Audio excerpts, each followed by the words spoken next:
The views and opinions expressed by presenters and guests are their own and do not necessarily reflect the official policy or position of Parasearch UK Radio or its affiliates and sponsors. Listener discretion is advised.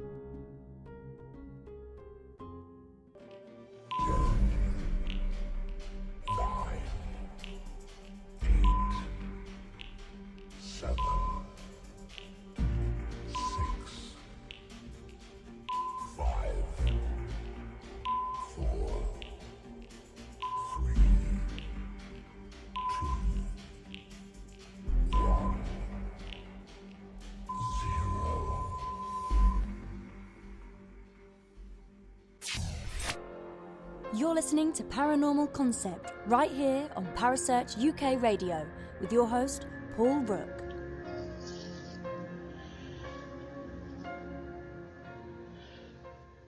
Good evening, everyone, and welcome to this amazing show we've got planned for you tonight. I've got the wonderful Kerry Greenaway with me. She's here tonight. Hello, Good Kerry. evening. Hello, how are you? I'm really well, thank you. Good. Now, we're going to start the show with a little bit about what happened last night in Manchester. And as the radio station's producer, Kerry, over to you. As we all know, events unfolded yesterday in Manchester regarding an explosion that happened at an Ariana Grande concert. So to show some respect, we're going to hold a minute's silence. So bear with us and please.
Okay, thank you. Okay, and now we have a special guest joining us also tonight. It is Kevin Kerr from ParaRationalise. Hello, Kevin. How you doing? All right? Yeah, I'm not too bad, mate, to be honest. Right, we're going to be talking about ParaRationalise. So for those that are listening in tonight, can you tell us a little bit about that? For ParaRationalise, well, ParaRationalise is now a website. It started off as a blog where I could basically rant and be frustrated about everything in the paranormal. Over time, it's grown into more of an education website for anyone coming into the paranormal or wants to learn more about the paranormal. So on www.pararationalise.org, on there now I have all the information for the Brain and the Paranormal series, learning about the brain and how that affects paranormal experience, as well as different things involving the ParaRationalise lab. So ParaRationalise is here to help in any possible way any other investigators in the field. Sounds fantastic, and I shall be on that, definitely. It's yeah, I know I spoke to you previously on the other radio show that I used to do, but I know Kerry was absolutely gagging to talk to you. Only because I think it's really, really important, because we've talked about how there are different ways to investigate, and there are the ghost hunting way, where you go out and you don't really do it formatted. But for a serious paranormal investigator, Kev is one of those people that really buckles down and really does look at it in a lot of different ways to ghost hunting. Do you know what I mean? He is a paranormal investigator, and it's incredibly interesting to me how what really first caught my eye, and I'm not going to lie, was Bob the Orange. That was my first, that video. I mean, first of all, your sense of humour is so dry, it really makes me laugh, in all honesty. But that was just one of the first things I've seen. I mean, I've watched a lot more of your stuff since then, and I thought, yeah, that's a really good point. So from a serious paranormal investigating point, that's why I really wanted to talk to Kev, because, you know, that's the realm I'm in these days. Okay, so are you going to do a follow-up to Bob the Orange? Yeah, actually, funnily enough. But this time it's going to involve an actual haunted doll, because a lot of people come to me saying, you know, well, why didn't you do it with a real haunted doll? You would have had different reactions, etc. So I thought, okay, fair enough. I'll do it with an actual haunted doll. So when I've got that, and I sit down then and I can do a full rerun, but this time, obviously, with the scary side of it too. That would be quite awesome, actually, just to see you get breakdancing across the table and things. You know it happened. It always happens. Yeah. Of course it does. I don't know. I do remember seeing it was on Facebook somewhere, a apparently haunted doll, and he was just sitting up against a chair leg, and it just slipped off. And apparently this doll was supposed to be haunted because of that. And I'm like, really? No, it's clutching at straws at best. It is, isn't it? I'm not a believer in haunted dolls. I don't believe that, you know, spirits can take over any sort of objects or anything else. I don't personally believe in that as a belief system, but at the same time, there's no evidence to show there is either. And the only evidence I have ever seen is dolls propped up against something and slightly slipping. Yeah. So have you got the doll? Have you got this haunted doll?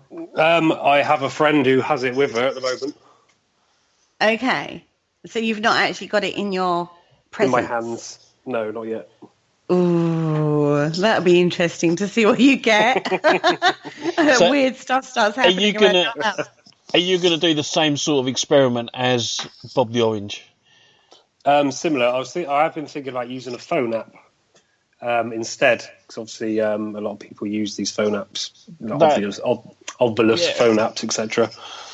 That would be quite good, and maybe if you could get a list of all the words that are in your ovilus in the phone app. That's a good idea. Yeah, because then, with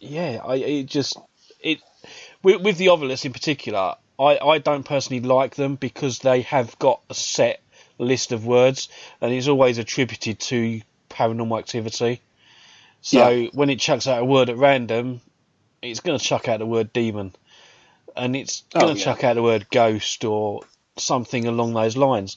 And it just, to me, it doesn't work. I just don't like them. It's the problem is as human beings, we try to make patterns of things anyway. So a few random words, it doesn't take us much to connect those words to something within the paranormal, or something within a history of a place, or something about the room they're in.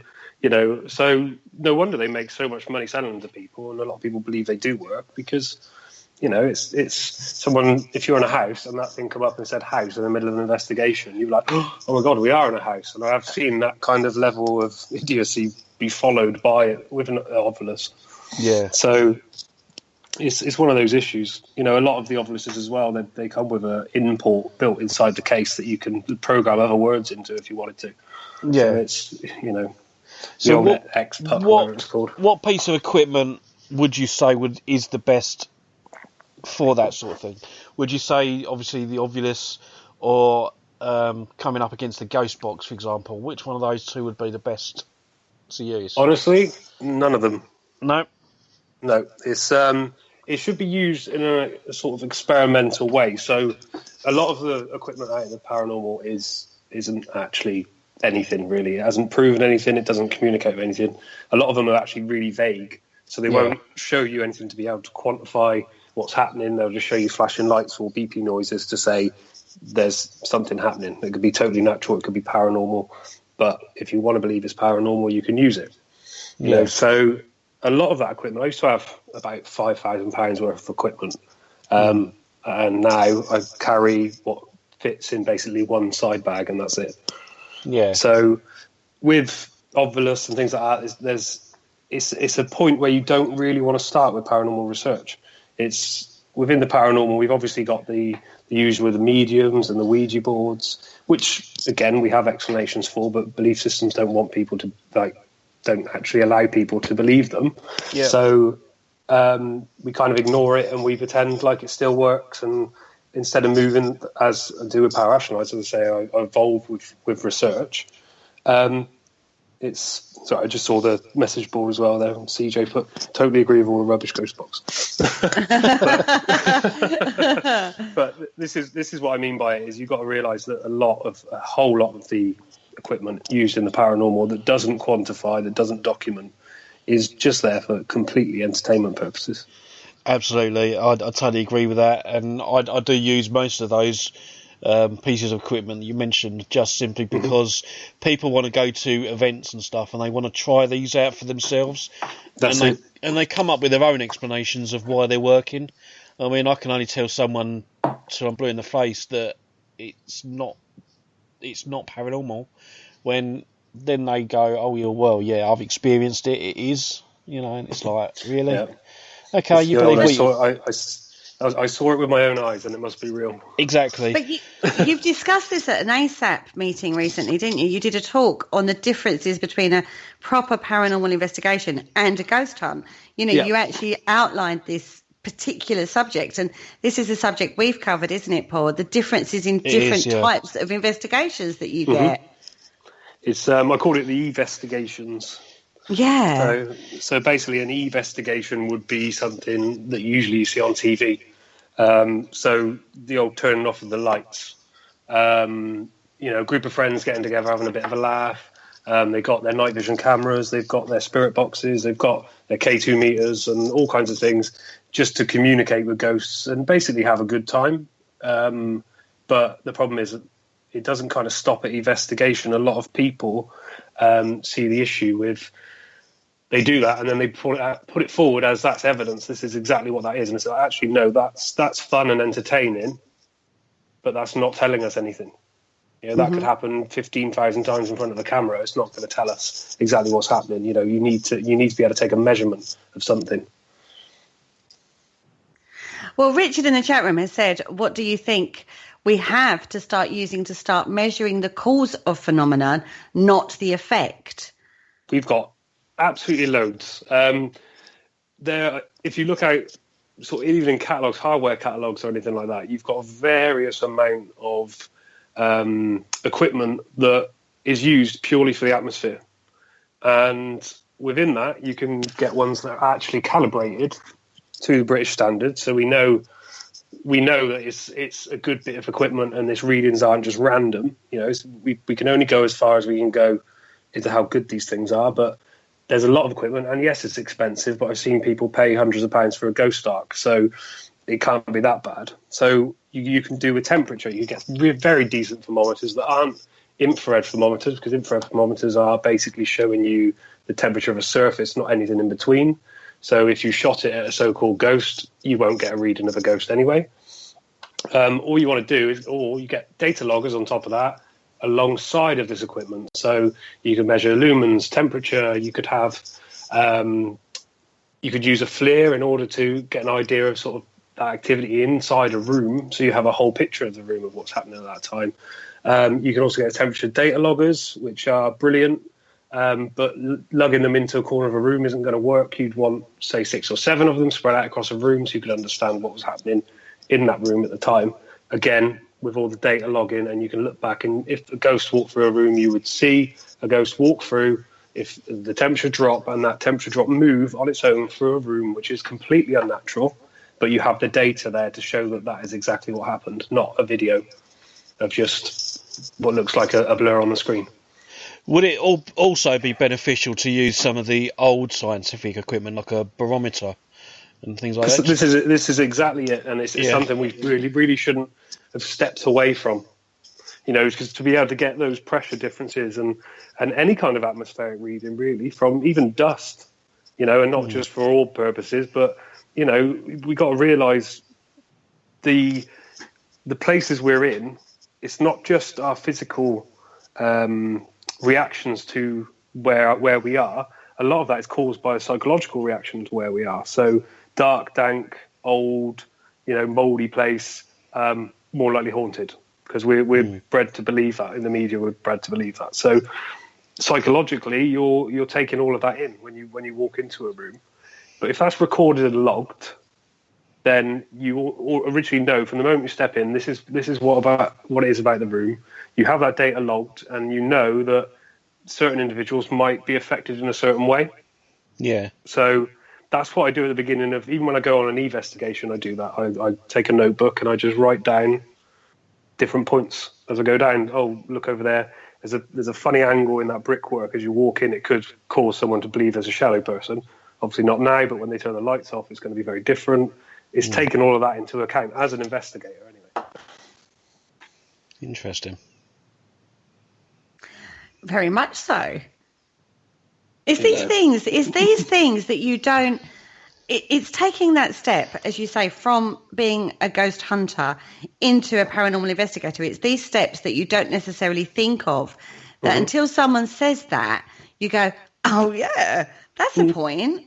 Because we know pareidolia, and we know all those things, but brickwork and stuff like that. I mean, on your website, ParaRationalise, you actually did talk about this, and you showed a photograph, and the photograph looks very much like a face.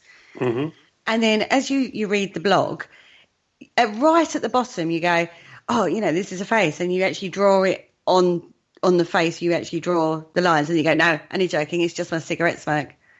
Yeah, this is it. And that's pure example, isn't it? The second you trigger someone to see these things or hear these things, they're going to hear them, And the problem is, once you do, it's very hard to change that.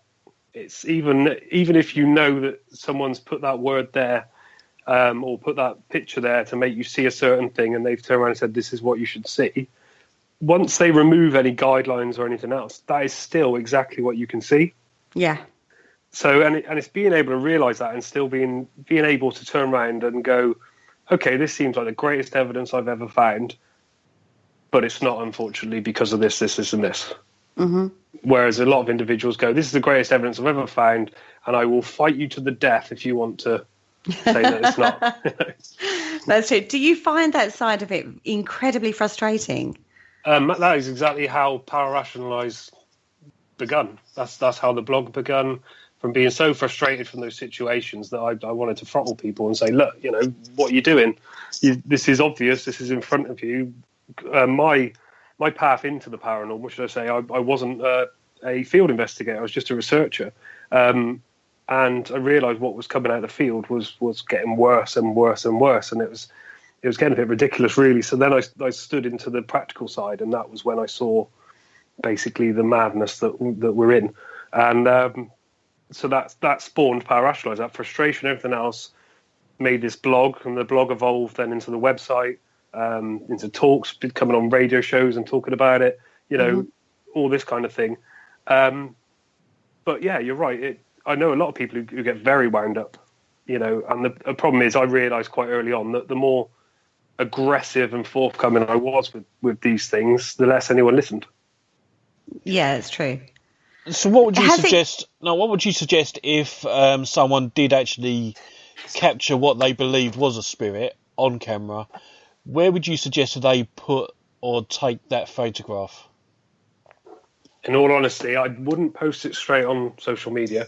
No. What you got to think is that it depends. If we put the example down to footage? Okay, so you found a 10-second shot of like your whole night. Yeah. A shape walked across in front of you. For one, I was in Birdlit recently. Not recently, actually. I was like 6 years ago. But and a shadow walked past on the camera. Didn't even notice it at the time. We looked back. It was like, oh, okay.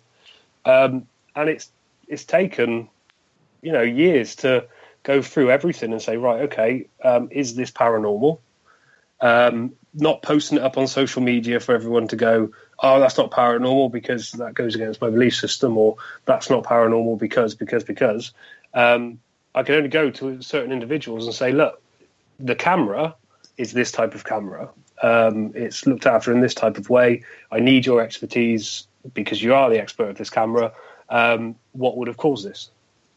And that goes down. Okay. That goes right through to the infrared sensor, the sensors in the camera, everything, just to find out what it is.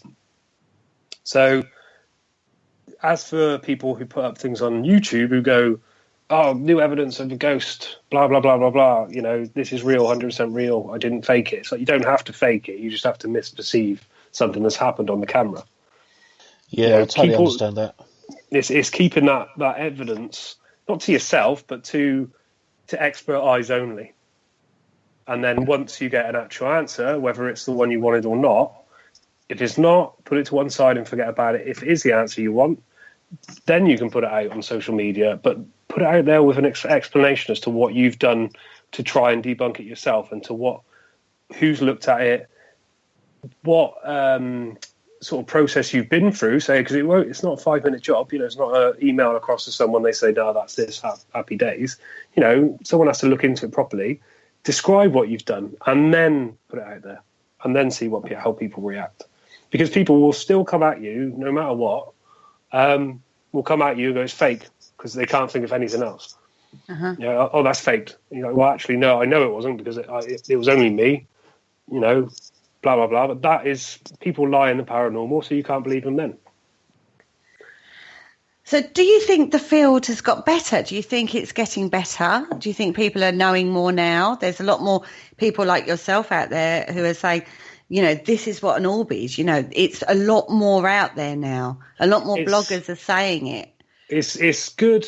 It's better in one way and worse in others. So it's a lot better because people do almost all across. There are going to be groups in the paranormal that want the paranormal to be so real that basically anything that happens, from a knock on the door, even though it's the postman, it must have been a ghost. You're going to get those groups regardless, and there's nothing you can do. But it seems like a good average is people are realizing that things like pareidolia are real. There is research that backs it up. Hallucinations are, a very real thing, and it doesn't just take taking hallucinogenics to cause those to happen. People are seeing that these things are happening. But at the same time, I think so many people just want it to be real for various reasons, for personal reasons, for emotional reasons, all kinds of things. They want the paranormal to be real. And until we all just sit back from our belief systems and research, and I mean, not just reading on the internet and saying, "Oh, they said this, so their point of view is better." My point of view is only based upon the research. So I know that my point of view is sound because I've got the research to back it up and say this is a situation. Mm-hmm. But a lot of people go, "Oh, I read," I'm going to say it, but like Yvette Fielding's blog about things, and she knows what she's doing because she's on the telly, and I'm going to follow everything that she does. Where that isn't how it should be. It should be, if you're coming into paranormal research, you need to hold your belief system off and find out the truth about everything you experience. That's a fair point, actually, talking about belief systems. There's so many different belief systems out there. And I know you've actually looked into quite a few, spiritual belief systems in your time. Yeah. So have you ever come across anyone that you have, on a spiritual side, this is, working in the field, more than evidence, I suppose you want to call it, although that's a controversial term in itself these days. Have you ever come across anybody that you've not been able to, that you've been blown away by? Not really. It's quite interesting, really. Like this week, funnily enough, CJ, who is in the chat room, he was at Dudley Castle with me, and both myself and him, what I decided to do is I was going to write down what I thought and felt at the same time as he was doing what he did. Okay. So I was okay. I'll write some various things down, and we were quite close to each other's, what he was saying to what I was saying. And at one point, I even mentioned about a feeling of a sort of like my throat, something on my throat, and it's like a pain, but I'm not sure if it was strain or not. But later we found out that one of the girls there was found to have a slit throat, which is amazing. It was, oh, brilliant, this is great. But it's not until after the situation, when you're not in the moment or anything else, you can look back and you go, okay, well, that's connecting two things together that, you know, you need a lot more evidence to back that up. You can't just be like, oh, this is what I felt. If I could sit there, or if CJ could sit there and give me a name, age, you know, anything, if someone is communicating, if they give me that information, then that's very interesting. I thought, okay, so how do you get information? Let's sit down, let's perform some tests, let's see if you can get this. I would never give it as face value. So I've had lots of readings. I used to go to psychic fairs just to basically find out what was said. And probably about one person in all that time actually, what's it called? One person in all that time has made me go, oh, really, how do you know that? But the rest of the reading was absolute rubbish. Okay, that's interesting. Yeah, I've had readings like that. I'm not convinced. Yeah, you can, you know, people can hit the nail on the head, but not every time. No, that's true. I think the problem I find of it is, especially in mediumship, is it's all good when it's going right, but when it's wrong, the excuses are very quick. You know, they know what they've got to say if they get it wrong. Absolutely. I had one medium. He was doing a reading for someone, and he said, "Oh, you know, you've got a fireplace, and above your fireplace there's some photographs." And the bloke said, "No, there's no photographs there." And the medium was like, "Oh well, there should be. There should be photographs." Yeah. There should be, or there will be at some point, or there has been. Yeah, it's generalizations. I had one situation with a medium where they were doing a reading, and I'd done a tarot with another person at the fair, and I pulled the sun card, as in the sun in the sky. Yeah. And it's basically, he mentioned a sun, and I thought he meant the sun card. So I was like, oh, yeah. Like, you know, he says, well, your sun is going to turn out to be blah, blah, blah, blah, blah. I was like, okay, yeah. I said, oh, wait, no, not that sun. I mean the sun as in the sun in the sky, like, so pulled the sun card off the lady over there. And he went, oh, no, not a sun now. It's your sun in the future. And I was like, oh, for God's sake. But if anyone doesn't think that mediums are real and you visit a medium often, or the various mediums often, if anyone out there listening, do me one favour, go in with a fake story. Agree to things that aren't true and see where it takes you. Because if they were real, the ghost would turn around and go, you're messing with them. Yeah, it's a good point. You see, it's that easy to just be like, okay, I'll misinform to see what the outcome is. And if that medium turns around to you and says, no, they're saying that you're lying and you're trying to trick me, blah, blah, blah, then that's something you want to look at. I'm going to say try that. It's worthwhile. But you'll be surprised how you get all the way to the end of a reading about someone else's life. Yeah. I'm so going to try that. It has been suggested to me before. Just go for it. It is the most quickest and easiest way of debunking a medium. With no experimentation, nothing else. They turn around and they mention, like I said, your son. And you say, oh, yeah, my son. And they're like, oh, yeah, okay. So by the looks of it, this, and, oh, he could be going through a hard time. You say, oh, yeah, I suppose. And then you're like, oh, no, sorry, I can't tell you about that. Carry on. And you've given them everything they need to make their cold reading work for what they believe is a situation where actually you don't have a son, you don't have part of the cold reading situation. It's honestly, anyone who wants to try it, there's no harm in trying it. To be honest, you're going to pay 20 quid for a reading. At least, you're going to get a reading that's, it's either going to be funny that they got it that wrong, or two, you're going to be paying out for nothing. Yeah, it's so got to be done. Absolutely. I'm well up for that. Me and you, Paul. Well, let's go on here. In fact, sod it. Let's three of us go. See what they make of a three-way. Yeah. All rings off. All just sit there and just go, no. See where it takes them. Yeah, That would be quite humorous, I feel. It's good to me. Let's go. Well, psychic fairs, watch out. Yeah, they're going to be watching out for us, though. They probably will. There'll be posters on the door. Yeah. Have you seen these people? Oh, dear. Paul? Yep. What? Time for a break. I think so, actually.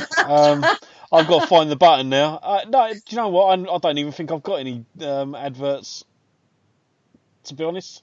I've not got any adverts this week.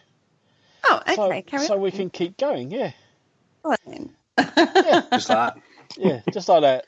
That's it. Just like that. Okay. Welcome to Parasearch UK Radio. There you go. That's the advert done. Okay, so this weekend just gone, you were at Dudley Castle. I was, yeah. And you were there with a lady, Karen Besan? Yep. Well, she's bugging about stones. She's bugging you.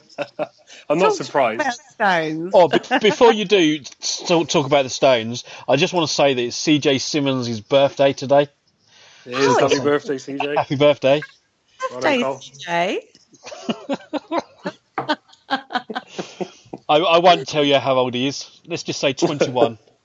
Yeah, let's go 21 3 times. Yes. Yeah, you being psychic, Paul.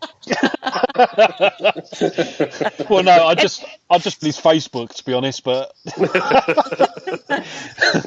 I wished him a happy birthday earlier. So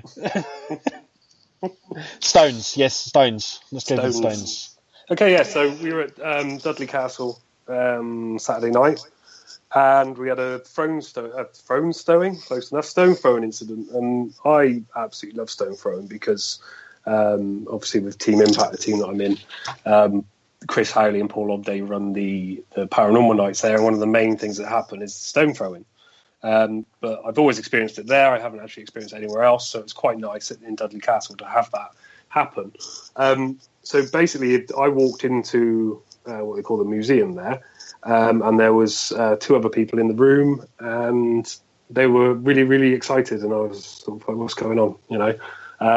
They said, "Oh, we've got a stone thrown." I was like, "Okay." Said, "No, we all sat here just chatting. All of a sudden, something happened." I said, "Okay, no problem." So we looked around, we found this stone, and we had a look around a bit more and a bit of a sweep. A few more people turned up because out of the excitement, and so I put the stone in my back pocket, and we sat down. And I said, okay, well, and I don't tend to call out in what I do, even on the investigation. I tend to just be watching what's happening. I said, we will leave. If you throw one more stone, we will go. You know, we will leave, and then you don't have to worry about it again. And we waited, and then we said, where's the other stone? So I was in my back pocket. And as I said that, another stone come out of nowhere, a massive crash bang, and hit the floor not far from where we found the original stone. Which was obviously a bit strange, and I couldn't find anywhere it could have fallen from.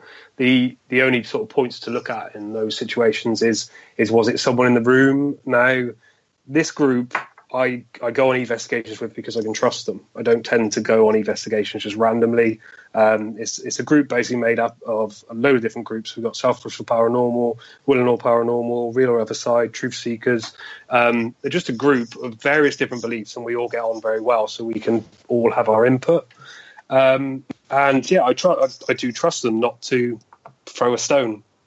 And it was just interesting because I checked that room top to bottom for loose stones or any kind of way that something could drop out. I couldn't find anything. So one of my big fun things to do for experimenting, my next big thing, is the stone throwing, because like I say, I have experience it. I've never been able to explain it.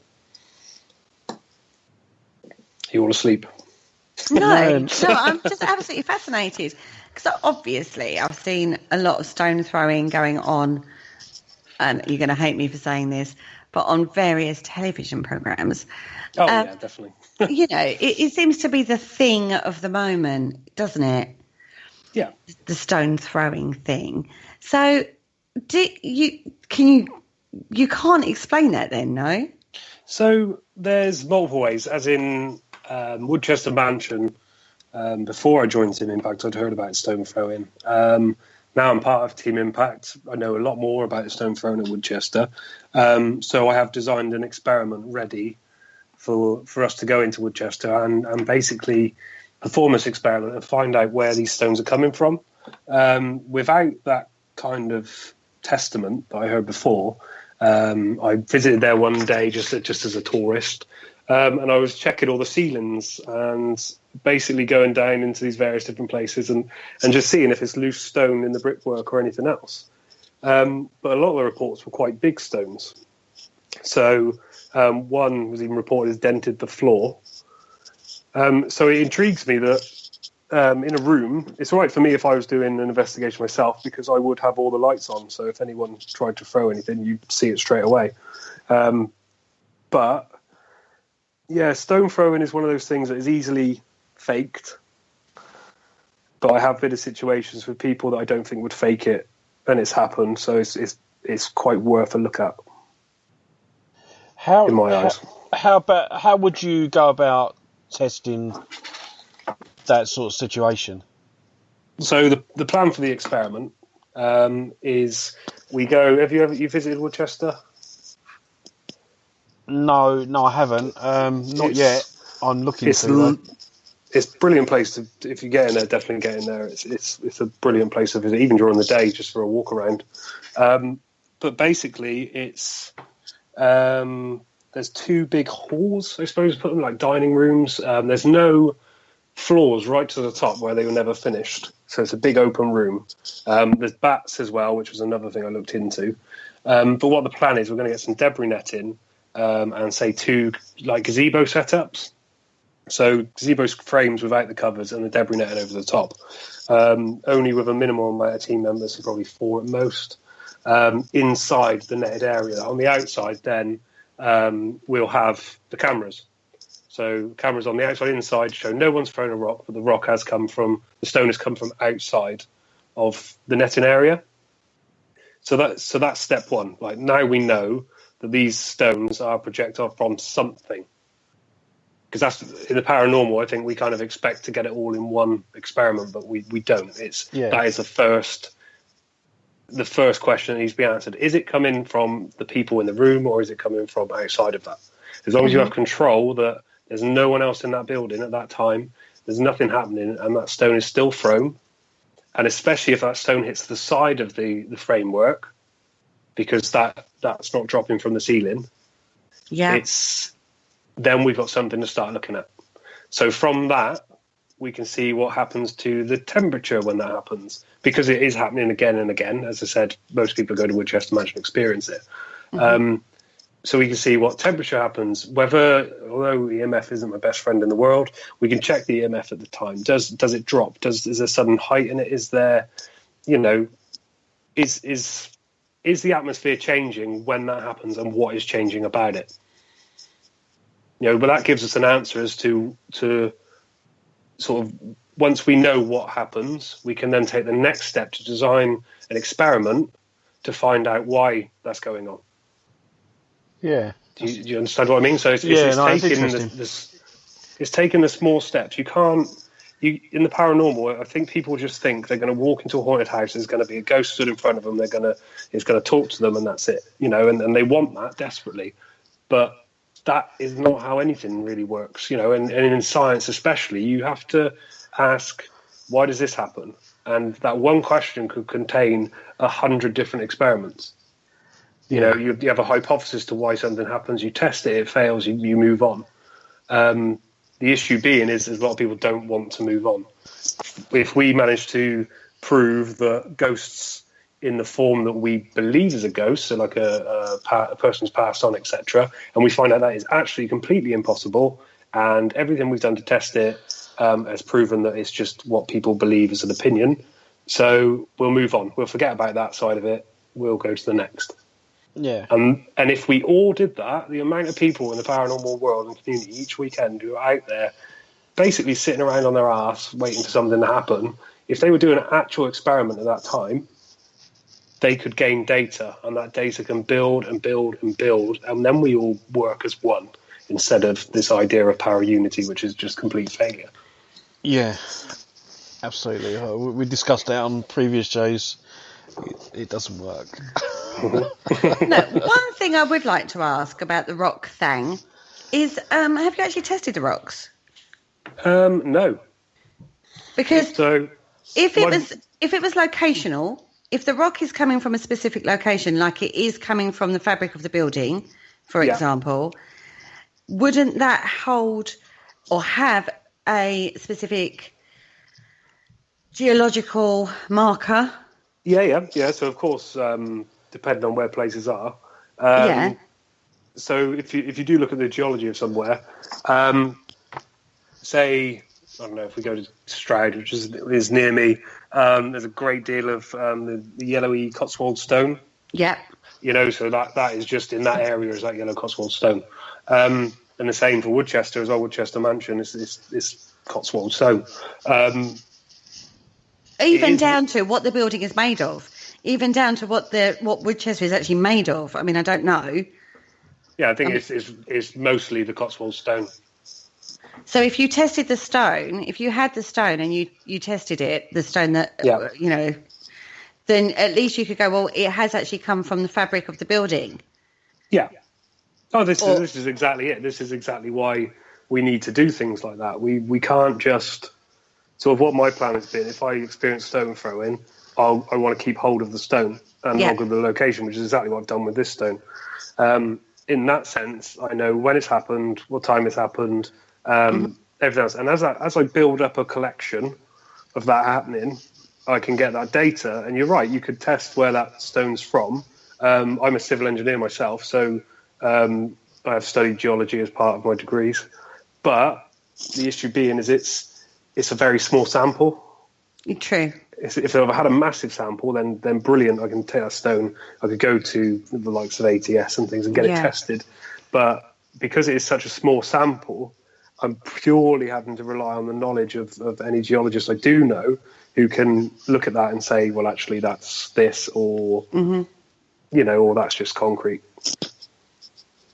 Yeah, that's what I mean. Because like some buildings, particularly older buildings, where they've evolved over time, like, you get one bit that's like 17th century, one bit that's like 18th century, one bit that's 20th century. Do you know what I mean? It sort of helps you pinpoint exactly what is there. And again, that's a brilliant idea, and that's something that people can implement. I can even implement.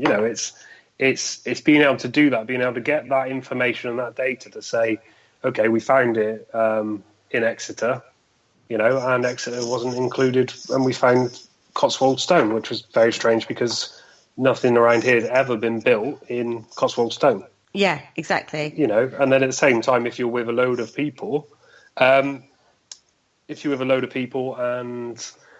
one of them happens to be from the Cotswolds, that can narrow down about who to be watching on the cameras.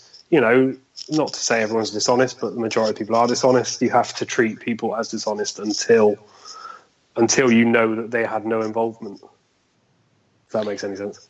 Oh, no, of course, definitely. I mean, the other idea you could use is, because obviously being the Crystal Queen, is to, if they're going to apple a crystal or a stone in, get them to apple an actual crystal in.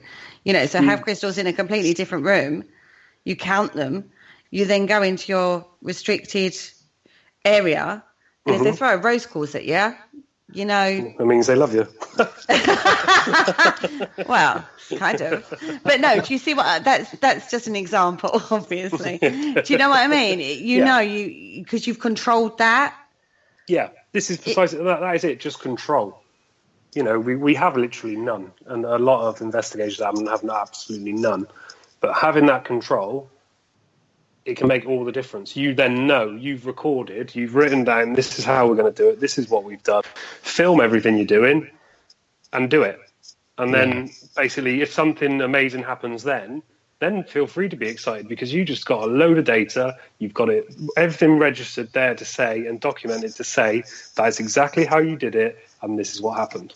Yeah. And all the militant skeptics out there who will come down on you like a sack of shit every time you try and say something's real will go, oh, okay, they've got something here. Let's have a look at it instead of that's crap. Get rid of it.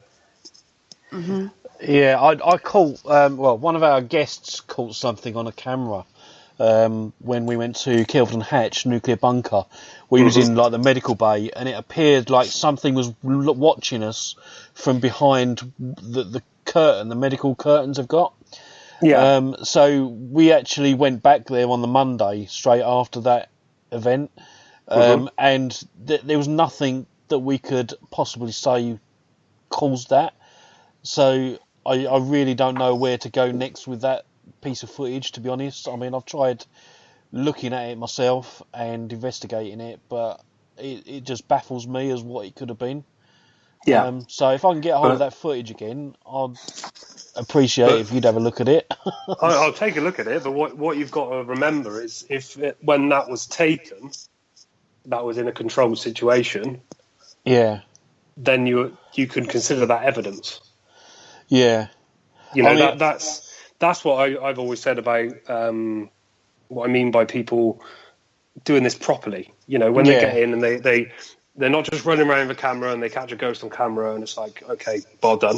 You know, you probably did. You might have. We don't know because we've got nothing to say that someone wasn't behind there at that point, or, you know, there was no control in place, say, who had entered that room at what time, what the temperature was, what data we've got from that situation.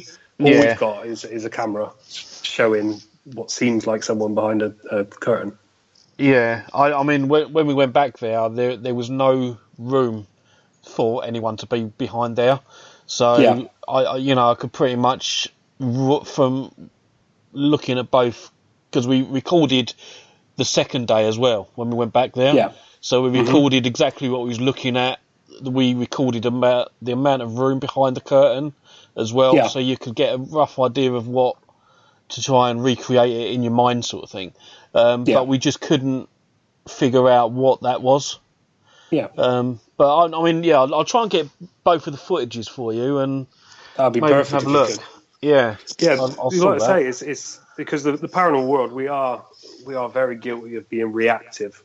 So something happens and then we react, and it's very difficult for such a spontaneous thing to be anything other than reactive. So if we go in with complete control to begin with, and something happens, and we're not reactive, we've already got that information ready, and we know how to, say, recreate a situation, which everyone knows how to do. But if we just went in there and created a controlled situation from the outset, and documented it, and have the data there ready, then we could all kind of suddenly begin to find out that ghosts are either real or not real, you know, which would be nice. How would you then go about controlling a huge location? I mean, like, Woodchester's not small, is it? Pull it down. This is the issue. People say they walk into these big places and they're like, oh, you know, we've got 20 cameras all over the place and everything else. You just pull the location down, go to like a one room, you know, and make it controllable and containable in one area. Don't worry about the rest. You know, make it controllable in that area. And then from that, you might find something, you might find nothing. You know, but hey, if you find nothing, you can then go to various different areas and try it in different areas and control that area, make sure there's nothing happening, and document it. So this is where revisits become really important. The biggest issue with the paranormal at the moment is it's become this kind of very events led. So a lot of individual places that experience sort of paranormal investigators experience people on events, and to those people on events, one night in a haunted place is amazing. That's great. That is an event. That's done. Yeah. An investigation is, you know, well, it depends really. Residential investigation. Some last for less than one visit. Sometimes even just a phone call. Others, you know, they can last 5 to 6 months, sometimes a year, depending obviously what's happening. But with these areas where you pay to obviously go in for the night, the best bet is to be able to get there at least 2 or 3 nights at a time. And that sounds crazy, but if you're going to do an experiment, doing one experiment at one time isn't going to prove anything or show anything. You know, get it for 2 or 3 nights at a time. Even if you have a bigger group of people, as long as they're serious about the experiment that's taking place, it might cost more, it might be more difficult to do, but that will give you something more valid and something to actually bite onto instead of just turning up for a night, weird stuff happened, then we left. That's very much food for thought for a serious investigation rather than just a ghost hunt. Yeah, precisely. But again, there's the difference, isn't it? Mm-hmm. You know, and this is what we're coming up against quite a lot in the field. It's a shame, really, because obviously there is the entertainment side. There's individuals who make money from the entertainment side, like Paul. Obviously, you do events with Trident, etc. Yeah. It's that is a very different thing. But when I see people especially on social media and things, because it seems like the best thing to do is, if you want to be a paranormal investigator, the first thing you do is start up your social media site. Start off your website, and then you're going to go off and do investigations. You don't know what you do, and you've seen stuff on telly, but you're a paranormal investigator, and it's like, well, actually, you're not. You're not even anywhere close. Yeah. But you go out and you'll claim to know everything about everything, and next thing you know.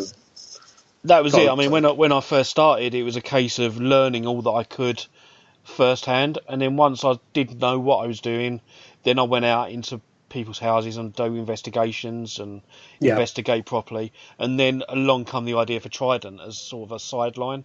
So obviously we worked on that, but as Trident, we not only do we do the investigation events, we also do private house investigations, and we still do all the relevant investigation side of it as well. So it's not all events, and the events subsidise the free investigations at people's houses and things. So it's almost it works like that. So the thing is like we've also got to be aware that a lot of individuals, some, I'm not going to deny, well, actually, to be fair, a majority of what I come across is sort of mental health issues. And you get the wrong person dealing with someone like that and basically filling their head with shit. That's the nicest way to put it. Yeah. They arrive at their house and they say, oh my God, there are demons everywhere.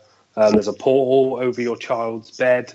That happens a lot, and I'm not understanding where that really comes from. A lot of mediums and things and teams visit and say there's a portal over the child's bed.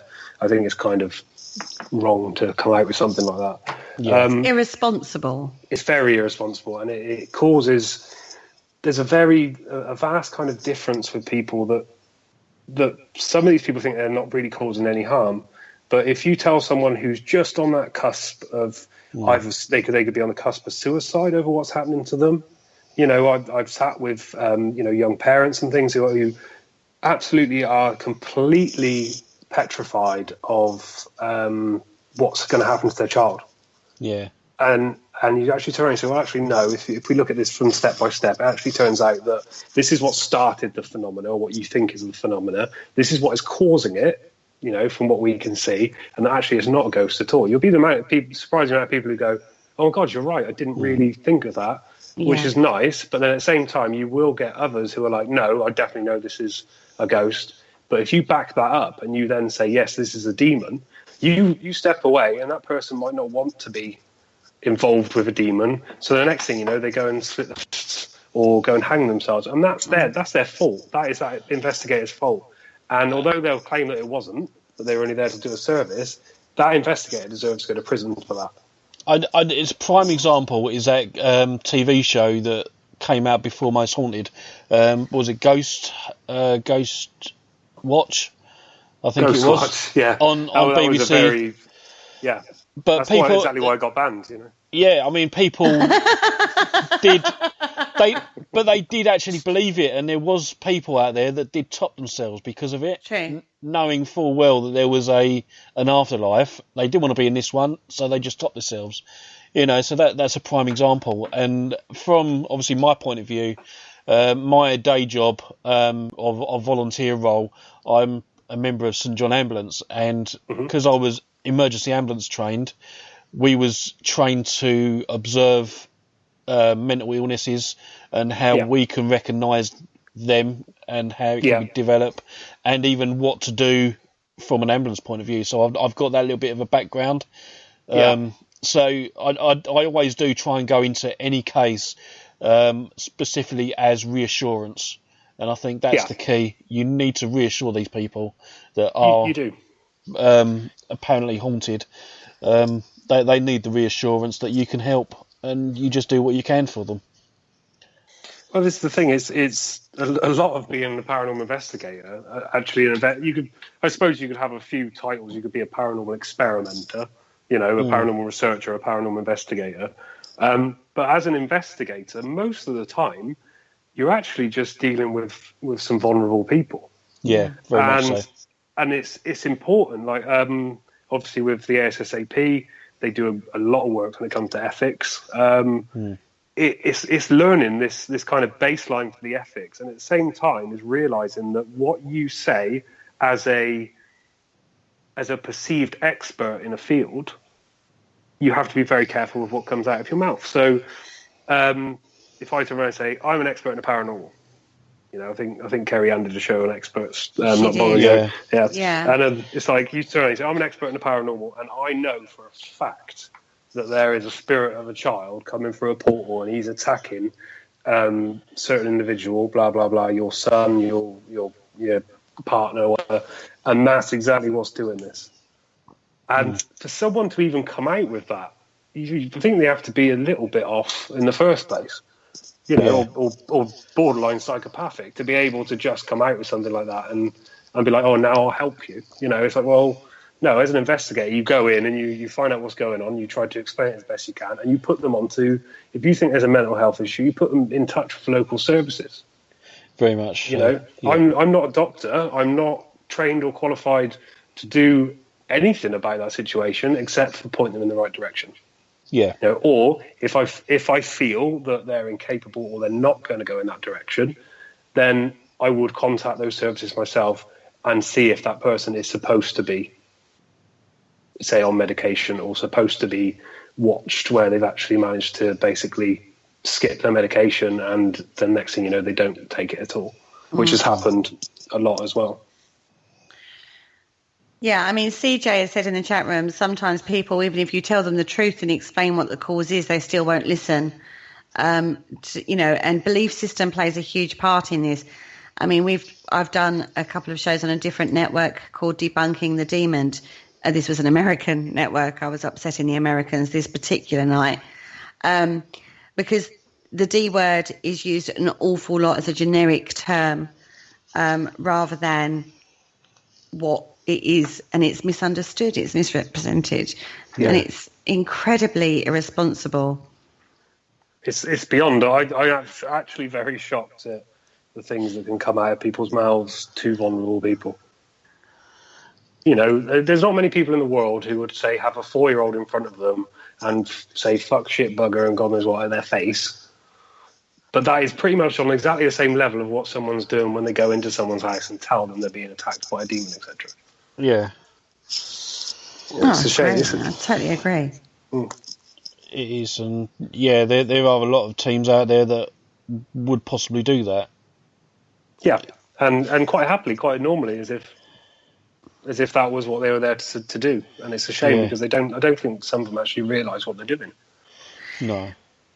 It's quite damaging. I think it's actually quite damaging to the field in general, because rather than they're just taking it from a belief system point of view, they're not looking at it scientifically at all. They're not looking at all the aspects that you need to look at, and actually providing a rational explanation, which everyone is saying now. There's a lot of different explanations for activity, not just paranormal. Let's not just automatically leap to the paranormal or the unexplained. Let's look at the other sides of it. And we've said this time and time again on ParaSearch. You look at physics, you look at sociology, you look at physiology, you look at psychology, you look at medical histories, you look at so many geology, meteorology. There are so many ologists and physicists, as I keep saying, that you have to look at the whole picture, not just walk straight in and go, oh yeah, you've got a ghost here, that's not good. Yeah, oh dear. Whoops. If only it was that easy, If only. Just get a medium in to deal with that one. So they walk in, oh, there they are. They're just sat in the corner there. Oh, there they are. Come on, mate. Out you go. Yeah, exactly. I mean, I do work in a metaphysical way with crystals, but even that, I'm trying to so hard to look at it from a different perspective, look at it from a more, scientific, I suppose, for want of a better word, in that way, to say, yes, these do have an effect. These can have an effect. It's very difficult. I'm not saying it's easy, but if I'm going to put something out there, I like to back it up, and I think that's what we're trying to do, isn't it, in our various ways? It is. This is how I ended. I used to be a full-blown believer, and I would argue the toss with anyone if they tried to tell me it wasn't real. I was just incredible at reeling off all these examples of exactly when these things happened, and that was it. And then it wasn't until I actually sort of went, well, hold on, why do these things happen? I actually questioned what was happening. Yeah. It was then that I became skeptical and became more scientific and realised that research was being done, that showed a point that I like to make. So you don't necessarily have to be a skeptic, all the way through. You don't necessarily have to be a full-blown believer. But if you question what you do, that is the most possible important thing you can do in the paranormal world, is just question everything. Because even if you believe in it, you can still question it. It's not a problem. Absolutely. I totally agree with that. And on that note, we have actually come to the end of the show. Doesn't time fly? Time flies when you have fun. That's it. Yeah, absolutely. Kevin, it's been an absolute pleasure having you on the show. And it's been great. Thanks for having me. Hopefully you'll come back again on another subject. Yeah, no problem. Cool. So when you get this other, the sequel to Bob the Orange out, maybe we can have you That's again. it. Yeah, we can You've talk got it. about that. Fantastic. Is it all right if I quickly mention something? Yep, go for it. At the moment, we're doing a lot of experimentation on out-of-body experiences. One of our members from Team Impact, Sam Treasure, she's doing a dissertation in OBEs. Can you do me a huge favour? Anyone out there, can they go on the ParaRationalise Facebook page and you'll see the link for a survey to fill out if you've experienced any out-of-body experiences? That'd be perfect. Fantastic. Well, Kerry's put that out in the chat room, the link for the ParaRationalise website.